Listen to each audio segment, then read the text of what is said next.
Hello everyone, welcome back to my YouTube channel let's teach people में आप सभी का स्वागत है। My name is Renu Kakkar. आज की क्लास मैं ऑलरेडी स्टार्ट कर चुकी हूँ। 2 क्लासेस हो चुकी है एसएसटी की।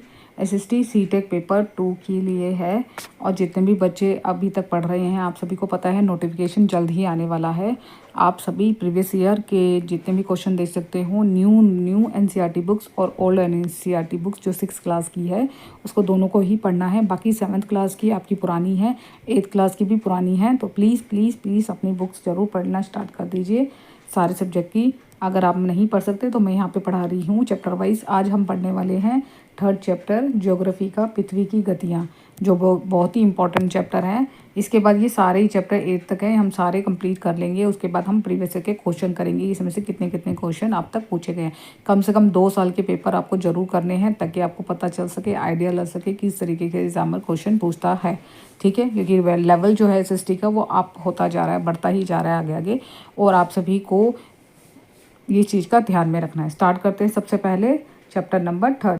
This is the chapter for the SST, पृथ्वी की गतियाँ। पृथ्वी की गति किस प्रकार से एक परिवर्तन होता है, किस प्रकार से घूर्णन करती है, किस प्रकार से परिक्रमण करती है, उसी को हम पढ़ेंगे। तो इसमें मेन पॉइंट्स पढ़ने हैं ताकि हमें पूरा नहीं पड़े। देखिए, पृथ्वी की 2 तरीके की गति होती है, आप पहले से ही जानते हैं। अगर नहीं जानते तो पृथ्वी 2 तरीके से घूमती है। एक तो घूमती है, एक अपने अक्ष में चारों तरफ घूमती है, पश्चिम से पूर्व की ओर, जो मैंने इससे पहले की वीडियो में बताया था। पश्चिम से पूर्व की ओर घूमती है, तो जिस एंगल में घूमती है उसको हम कहते हैं, अपने अक्ष में घूमना कहते हैं, उसको कहते हैं घूर्णन। ठीक है, ये होता है। और परिक्रमण होता है जो एक निश्चित, यानी कि जो परिक्रमण का मतलब होता है जो, यानी कि पृथ्वी अपने सूर्य के, ये सूरज जी है, सूर्य देवता जी हैं, और पृथ्वी इनके चारों ओर अपने अक्ष में तो घूम रही है, साथ ही साथ इनके चारों ओर चक्कर लगा रही है, उसको हम कहते हैं परिक्रमण। परिक्रमण का मतलब होता है सूर्य के चारों एक स्थिर कक्ष में, एक स्थिर मतलब इसी दिशा में, एक ही दिशा में चक्कर लगाना, वो कहते हैं पृथ्वी की गति को परिक्रमण कहते हैं। इसी दोनों के बारे में यहाँ पे डिस्क्राइब किया गया है, बताया गया है।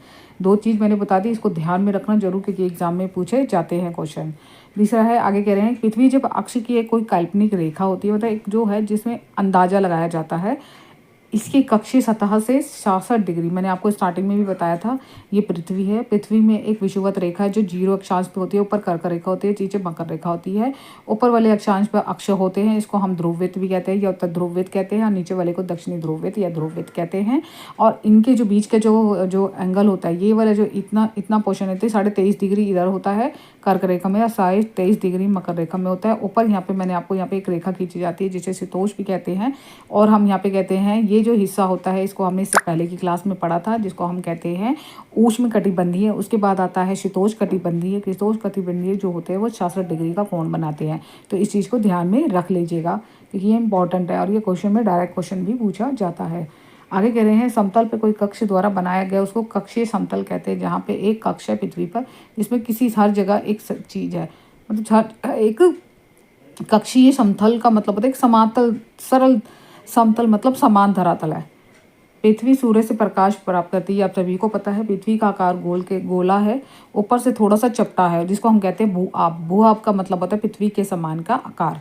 इसलिए एक प्रकार के समय में इस प्रकार के आधे भाग को सूर्य की रोशनी होती है। सूर्य की जिस तरीके से भाग की रोशनी होती है उस भाग को हम दिन कहते हैं, और इसके बाद वाले भाग को हम क्या कहते हैं, रात कहते हैं। दूसरा भाग जो सूर्य से दूर होता है वो रात होती है, और जो ये रात और दिन,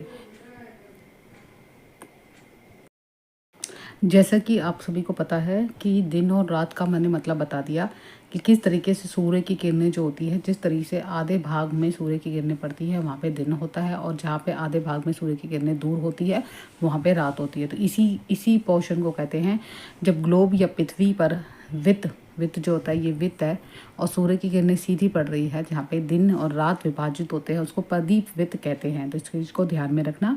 यह वित्त अक्ष के साथ नहीं मिलता है। अक्ष मतलब जो सबसे ऊपर टॉप पर होता है, यानी अक्ष मैंने आपको स्टार्टिंग में बताया था, उत्तर अक्ष और दक्षिण अक्ष में नहीं मिलता है, जैसे कि 3.2 में देख सकते हैं। इस चीज़ को मैं समझा देती हूँ। पृथ्वी अपने अक्ष पर एक चक्कर लगाने में कम से कम, पृथ्वी जब अपने अक्ष में सूर्य के चारों ओर चक्कर लगाती है ये सूर्य समझ लीजिए, इसके चारों का चक्कर लगाते हैं, लेकिन वो अपने अक्ष में घूमती है पश्चिम से पूरब की ओर, तो वो 24 घंटे का समय लेती है। और घूर्णन के समय काल को पृथ्वी दिन कहा जाता है। जब वो अपने अक्ष में घूमती है तो उसको हम पृथ्वी दिन या दैनिक गति भी कहते हैं। तो इस चीज़ को ध्यान में रखना है, इम्पॉर्टेंट है। इस तरीके से मैं इसको समझा देती हूँ, जो मैंने आपको इससे पहले वाले चैप्टर में समझाया था कि पृथ्वी है, ये पृथ्वी है, किस तरीके से ये विषुवत रेखा है। विषुवत रेखा में पृथ्वी का जो समतल होता है, कक्षीय समतल होता है, वो सपाट होता है। सपाट मतलब प्लेन होता है। उसी तरीके से यहाँ पे ध्रुव, उत्तर ध्रुव होता है, ये दक्षिणी ध्रुव होता है। ऊपर कर्क रेखा बता रखे हैं, जिसमें कर्क रेखा जो होती है वो 66 डिग्री यानी 66.5 डिग्री का कोण बनाती है। ये जो एंगल होता है ना, ये जो एंगल, इस हिस्से को कहते हैं 66 डिग्री कोण। और ये हिस्सा जब हमारा जब बांटा जाता है तो इतने हिस्से को 66 डिग्री कोण माने जाएंगे और इतने हिस्से को हम 23.5 डिग्री कोण मानते हैं, जो नीचे की तरफ मकर रेखा खींची जाती है। ये पृथ्वी के अक्ष का झुकाव है। पृथ्वी हमेशा इसी तरीके से झुकी हुई होती है। विषुवत विद क्या होता है, जब यहाँ पे जो मैंने चीज़ आपको अभी थोड़ी देर पहले बताई थी, आपको थोड़ी देर पहले मैंने बताया था कि विषुवत रेखा में जो दीप होता है, जिसको वित्त कहते हैं, जिस तरीके से देखो सूर्य की किरणें हैं, ये सूर्य की किरणें किस तरीके से किस जगह पड़ रही है, तो सबसे ज़्यादा जिस जगह रोशनी होगी उस जगह दिन होगा। यानी कि इतने हिस्से में रोशनी हो रही है तो दिन है, और बाद वाले हिस्से में रात होगी। इसी को ही हम जब बांटते हैं तो जो रेखा खींची जाती है ये पदीप वित्त होती है। ऊपर से जो पृथ्वी होती है इस तरीके से इसका झुकाव होता है और वो तिरछी तरफ होती है। ये उत्तर ध्रुव होता है और ये दक्षिण ध्रुव होता है। और ये विषुवत रेखा होती है, ये कर्क रेखा होती है, ये मकर रेखा होती है। इतने डिग्री 66.5 डिग्री आपका जो होता है वो कर्क रेखा होती है, 23.5 डिग्री आपका कर्क रेखा होती है, मकर रेखा 23.5 डिग्री होती है, 66 डिग्री जो होती है वो आपको एंगल में मैंने नाप दिया है। इस तरीके से इसी का ही हिस्सा होता है 23.5 डिग्री। ठीक है, इस तरीके से पृथ्वी जो घूर्णन होता है वो पृथ्वी दिन पर, रात दिन होने पर इसको हम पृथ्वी दिन या दैनिक गति भी कहते हैं।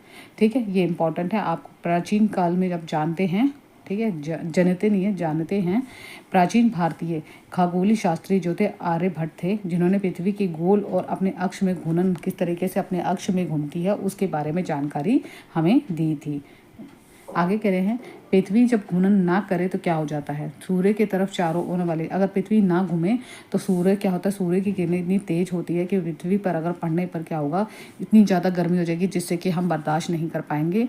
या तो बहुत ही गर्मी होगी जो बर्दाश्त नहीं होगा, और दूसरे भाग में क्या होगा, इतना अंधेरा रहेगा, पूरी जगह ठंड ही ठंड रहेगी। तो ऐसा संभव नहीं हो पाएगा, क्योंकि पृथ्वी का घूमना ही हमारे जो वेदर है उसके अकॉर्डिंग ही चलता है। यहाँ पे बहुत इंपॉर्टेंट पॉइंट है, इसको ध्यान में समझिए।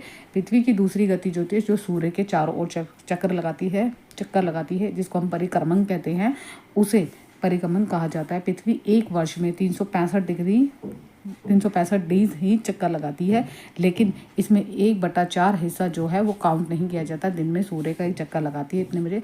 वैसे इस जो 1/4 लिखा हुआ है इसको पूरा टोटल करेंगे तो 6 घंटे के बराबर होता है। 6 घंटे में 6 घंटे होते हैं, 6 घंटे में 365 दिन गिने जाते हैं। जो 365 दिन को लीप ईयर वर्ष भी कहते हैं। नॉर्मल डेज में 300 कितने होते हैं, 364 डे होते हैं, और लीप ईयर वर्ष मिलाकर 365 दिन माने जाते हैं। तो वर्ष लोग इन दिन को मानते हैं, और ये सुविधा के लिए 6 घंटे जो होते हैं इसमें जोड़े नहीं जाते, इसलिए इसे 365 दिन ही मानते हैं, जो मैं 1/4 कर रही थी। ठीक है, इस चीज़ को समझिए, ये बहुत इंपॉर्टेंट है। ये पृथ्वी का परिक्रमण और ऋतुओं का है, ऋतुओं का परिवर्तन किस तरीके से होता है, एक एक करके सभी को समझते हैं। सबसे पहला आता है 4 वर्ष होते हैं, आप सभी को पता है। चारों वर्ष को अलग अलग हिस्सों में बांटा गया है। हम एक बार 6 घंटे के अंतराल जो होता है, जो हमारा बचा होता है, 6 घंटे के अंतराल को हम समझते हैं। 6 घंटे यानी कि हम कहने का अभिप्राय 4 वर्ष के लीप ईयर वर्ष होते हैं। हर 4 साल बाद लीप ईयर वर्ष आता है, कहने का अभिप्राय है। उसमें से 6 घंटे हमारे बच जाते हैं। 6 घंटे मिलाकर अगर 6 कम 6 12 18 24 यानी 2 दिन हो गए, 24 घंटे हो गए, एक दिन के बराबर माना जाता है। 24 घंटे एक दिन के बराबर माना जाता है। इसके अतिरिक्त दिन में जो फरवरी का महीना जोड़ा जाता है वो 28 का होता है, लेकिन जब 4 साल बाद एक दिन बढ़ जाता है तो वो 29 का होता है, जिसको कहते हैं हम लीप ईयर वर्ष माना जाता है। फरवरी का जितना भी चौथा माह होगा, 28 के बदले वो 29 दिन गिने जाएंगे, है ना, जिसमें हम 366 डिग्री होते हैं, 366 लीप ईयर वर्ष होते हैं। वैसे 365 हमारे नॉर्मल डेज होते हैं जो ऊपर है। आगे है लीप ईयर वर्ष के बारे में बताया। लीप ईयर वर्ष में आप ये चीज़ और ध्यान रखनी है कब कब आता है, इसलिए नॉलेज है। उसके बाद ये इंपॉर्टेंट पॉइंट है कि पृथ्वी जो सूर्य के चारों ओर चक्कर लगाती है, एक दीर्घ लंबे लंबे चक्कर लगाती है। ये सूरज है, इसके बहुत बड़े बड़े राउंड से चक्कर लगाती है, तो इसको कहते हैं दीर्घवृत्ताकार, जो इससे पहले फर्स्ट वीडियो में हमने समझा था। पृथ्वी पूरे कक्ष में एक तरफ इस साइड झुकी हुई है। सामान्यतः यही एक वर्ष गर्मी, सर्दी, वसंत और शरद ऋतु में बांटा जाता है। ऋतु के परिवर्तन किस कारण होता है? जब पृथ्वी सूर्य के चारों ओर चक्कर लगाती है, उसी परिवर्तन के कारण पृथ्वी की स्थिति में परिवर्तन होता है, सूर्य के चारों ओर चक्कर लगाने के कारण। अगला पॉइंट है, इसको समझते हैं, जो आपके इम्पॉर्टेंट है इसी चैप्टर में, इसी से क्वेश्चन आता है। 21 जून, याद रखिए 21 जून को जब उत्तरी गोलार्ध में, यानी कि उत्तरी गोलार्ध यानी मैं यहाँ पे एग्जांपल के भी कि पृथ्वी है, ये सूरज है। सूरज जो है ये इस तरीके से झुकाव हो रखा है। उत्तरी गोलार्ध ये वाला हिस्सा, इस तरीके से ये वाला हिस्सा जो होता है वो उत्तरी गोलार्ध सूर्य की तरफ झुका हुआ होता है। इसकी तरफ झुका होता है, इसका ज़्यादातर हिस्सा सूर्य की तरफ होता है। सूर्य पे कर्क रेखा पे, ये कर्क रेखा होती है, नीचे से पीछे से जाती है, आप सभी को पता है 66.5 डिग्री का कोण बनाती है। इसके परिणाम स्वरूप क्षेत्रों में अधिक गर्मी, क्योंकि सूर्य की किरणें क्या पड़ रही है, किस पर पड़ रही है, सीधी कर्क रेखा पे पड़ रही है और उत्तरी गोलार्ध पे पड़ रही है। तो और इसके आसपास जो इसके इधर वाले क्षेत्र होगा, जिसको हम उत्तर ध्रुववृत्त कहते हैं या ध्रुववृत्त कहते हैं, इसके पास वाले क्षेत्रों में क्या होगी, ऊष्मा कम होगी, क्योंकि ये वाला पास एरिया ये इसमें कम होगी, क्योंकि सूर्य की किरणें उस तरफ तिरछी हो रही है। कहने का अभिप्राय है उत्तर ध्रुव की तरफ सूर्य की किरणें सीधी नहीं होगी, उसका झुकाव होगा, लेकिन उसके बाद वाले क्षेत्रों में हमेशा इधर सूर्य की किरणें ज़्यादा तेज पड़ रही है, उधर दिन होगा, और बाद वाले हिस्सों में इधर यानी कि इस नीचे वाले हिस्से में गर्मी कम होगी। उत्तरी गोलार्ध में सूर्य की किरणें होती है, विषुवत रेखा के उत्तरी गोलार्ध में गर्म रेखा होती है, इसलिए कहा जाता है 21 जून से लेकर 21 जून से पहले यानी मई से लेकर 21 जून के बाद की जो रेखा होती है उसमें गर्मी सबसे ज़्यादा दिन होती है, जिसमें दिन हमारे क्या होते हैं, लंबे हो जाते हैं। दिन क्या होते हैं, गर्मी ज़्यादा होती है, तपन ज़्यादा होती है, तो दिन लंबे हो जाते हैं और रातें हमारी छोटी होती जाती है। तो इसको हम इस अवस्था को हम उत्तर अयांत कहते हैं। तो याद रखिए, सबसे पहले इन्होंने कहा गया है जब सूर्य की किरणें कर्क रेखा पर सीधी पड़ती है या उत्तर ध्रुववृत्त के सामने सीधी पड़ती है, तो उसके पास वाले उत्तर ध्रुववृत्त में सूर्य की किरणें नहीं पड़ती, जिसके कारण वो तिरछा होता है। तिरछा होने के बाद इसके जो बाद वाले क्षेत्र है 6 महीने तक लगातार दिन होता है, और दिन तभी होता है जब सूर्य की किरणें उत्तरी गोलार्ध में सबसे ज़्यादा पड़ती है रोशनी, और विषुवत रेखा पर अत्यधिक गर्मी होती है। ये समय 21 जून को आता है। 21 जून के जो पास वाले क्षेत्र होते हैं वो सबके सब हमारे दिन लंबे होते हैं और रात छोटी होती है। इस समय को कहते हैं उत्तर अयांत। इस चीज़ को ध्यान में रखना। उसी तरीके से दूसरी जगह होता है जहाँ पे अब स्टार्ट होने वाला है मौसम, जो 22 दिसंबर होता है। 22 दिसंबर में क्या होता है, इसमें सूर्य की किरणें दक्षिण की ओर पहुंच जाती है, यानी दक्षिण की ओर नीचे की तरफ आती है, और इस तरीके से दक्षिण ध्रुववृत्त, इसको कहते हैं दक्षिणी गोलार्ध में सूर्य की किरणें पड़ती हैं, और बाद वाले क्षेत्रों में ठंडा मौसम रहता है।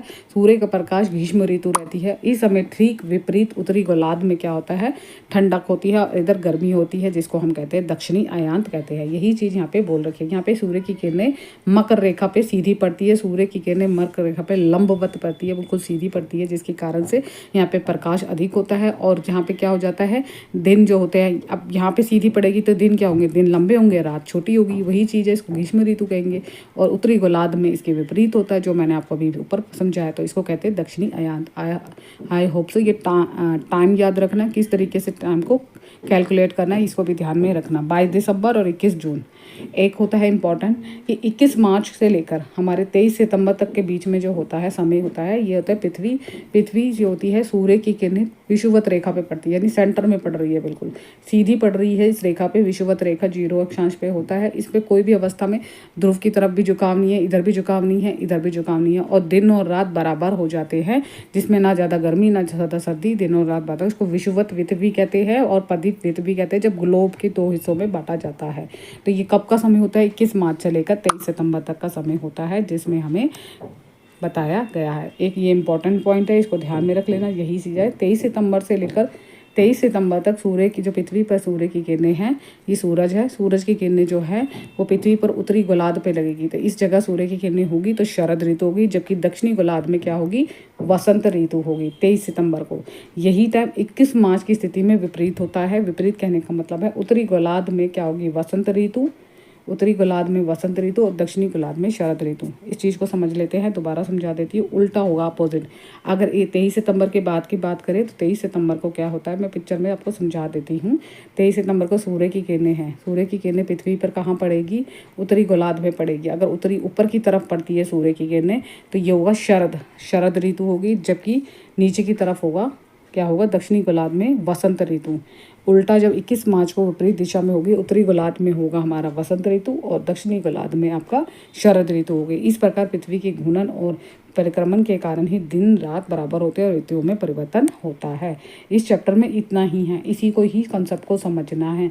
अच्छी तरह पिक्चर में भी दे रखा है, इसको पिक्चर में भी आपको समझा देती हूँ। कुछ नहीं है, सिर्फ यहाँ पे उत्तरायण आपको भी पता है कि उत्तरायण जब कर्क रेखा पर, या हम कह सकते हैं उत्तरी गोलार्ध पर सीधी पड़ती है, ध्रुवों के पास वाले क्षेत्रों में होते हैं। इसमें दिन लंबे हो जाते हैं, गर्मी हो जाती है। गर्मी के कारण क्या होता है, दिन और रात बराबर हो जाते हैं, दिन लंबे हो जाते हैं, रात छोटी हो जाती है, इसलिए उसको उत्तरी अयांत कहते हैं। दक्षिणी अयांत में आपको मैंने बता दिया, जिसमें आपके जो सूर्य की किरणें हैं दक्षिणी गोलार्ध में ज़्यादा पड़ती है। दक्षिणी गोलार्ध में पड़ने के कारण क्या होता है, कर्क रेखा पर सीधी लंबवत पड़ती है। सीधी होने के कारण उसमें क्या होता है, गर्मी ज़्यादा होती है, दिन लंबे हो जाएंगे और रातें क्या हो जाएगी, छोटी हो जाएगी। इस समय के काल का जो होता है वो 22 दिसंबर से स्टार्ट होता है। ये रहा 22 दिसंबर से स्टार्ट होता है। इसी तरीके से ये देखो सूर्य दिखा रहे हैं, सूर्य की किरणें दिखा रहे हैं, ये एंगल है। इस चीज़ को समझ लीजिए।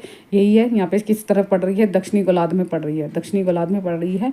उत्तरी गोलार्ध में क्या होगा, ये देखो इस पोर्शन को देखो, शीत ऋतु होगी और ये ग्रीष्म ऋतु होगी। इसको हम वहाँ पे इस तरीके से मैंने आपको समझाया था।